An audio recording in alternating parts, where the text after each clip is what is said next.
Marston's Domain. Hey everyone, Marston here, and today I want to talk about Metroid, because with Nintendo announcing these two new Metroid games at E3, being Metroid Prime and the remake of Metroid 2, I wanted to talk about these games a little bit and Metroid as a series, because I'm not sure people realize how important it is that these two games do very well. Not as much with the Metroid 2 remake, but it doing well would help what I'm about to explain in general, but especially Metroid Prime 4. That game needs to do well, period. And the reason that is because if you look at the sales numbers of all the Metroid games, Metroid Prime was the highest selling Metroid game with 2.82 million units sold. Then with Metroid Prime 2, it dropped down to 1.3 million, which isn't bad, but that's a pretty big difference between the first game.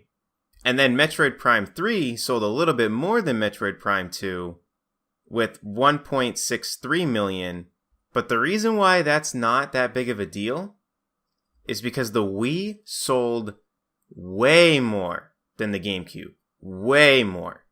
So when you factor in Metroid Prime 3 selling 1.6 million, and you look at the top selling games on the Wii, they're all in the tens of millions.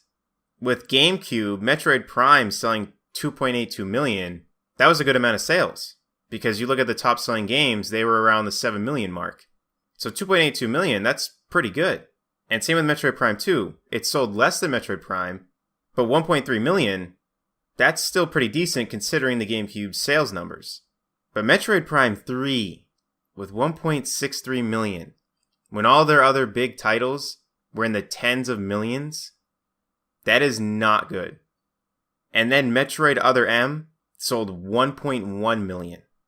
So it was even less than Metroid Prime 3. And with Metroid Prime Federation Force, that was the game that I think started the quote-unquote nail in the coffin type of theory in terms of these sales numbers that I'm kind of talking about. Because that game did horrible. Nobody wanted it, which is crazy to think about. People have wanted a Metroid game for so long. They finally announced one, and people were so against it. And I don't blame them. Because I'm pretty big with the whole, don't judge a book by its cover thing. But with Metroid, it honestly was a little bit different. Because when you watch those trailers and you see the gameplay, it's just so drastically different from the mainline series, which things being different is good. But not when you change the art style so much that it's like, what happened to Metroid? Not to mention the way you play the game, it's more multiplayer focused, which you think would be a good thing.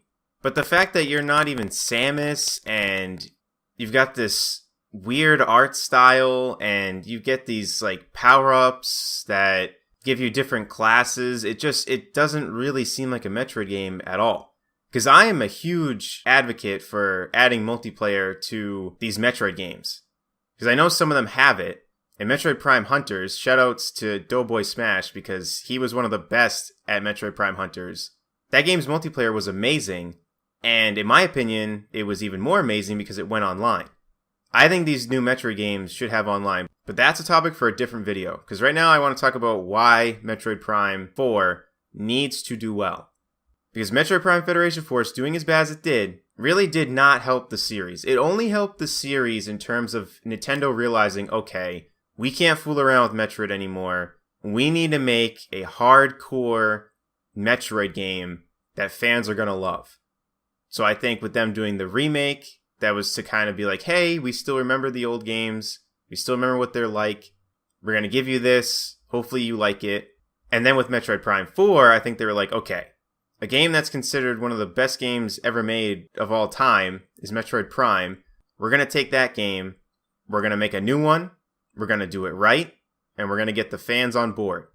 With all that being said, if that game does not do well, and with all these sales numbers going down as of recent, I think that Metroid will see, I don't want to say a permanent hiatus, but I think it'll see a decently long one if Metroid Prime 4 does not do well. Because I understand that not every game needs to sell a bajillion copies. And I understand that not every game is going to be as popular as every other game.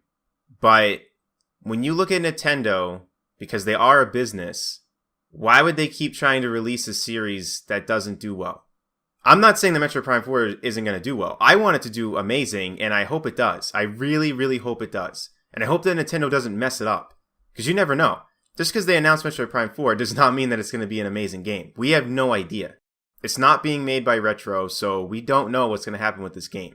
But all I know is that when you look at these numbers decreasing the way they are, if this game doesn't do well, I don't think it's going to be good for the Metroid series at all. And I think that Metroid fans, at that point, if Metroid Prime 4 does not do well, I think Metroid fans should be worried, to be honest. Me, myself, I've never been that hardcore of a Metroid fan. I do like the games. Metroid Fusion is amazing.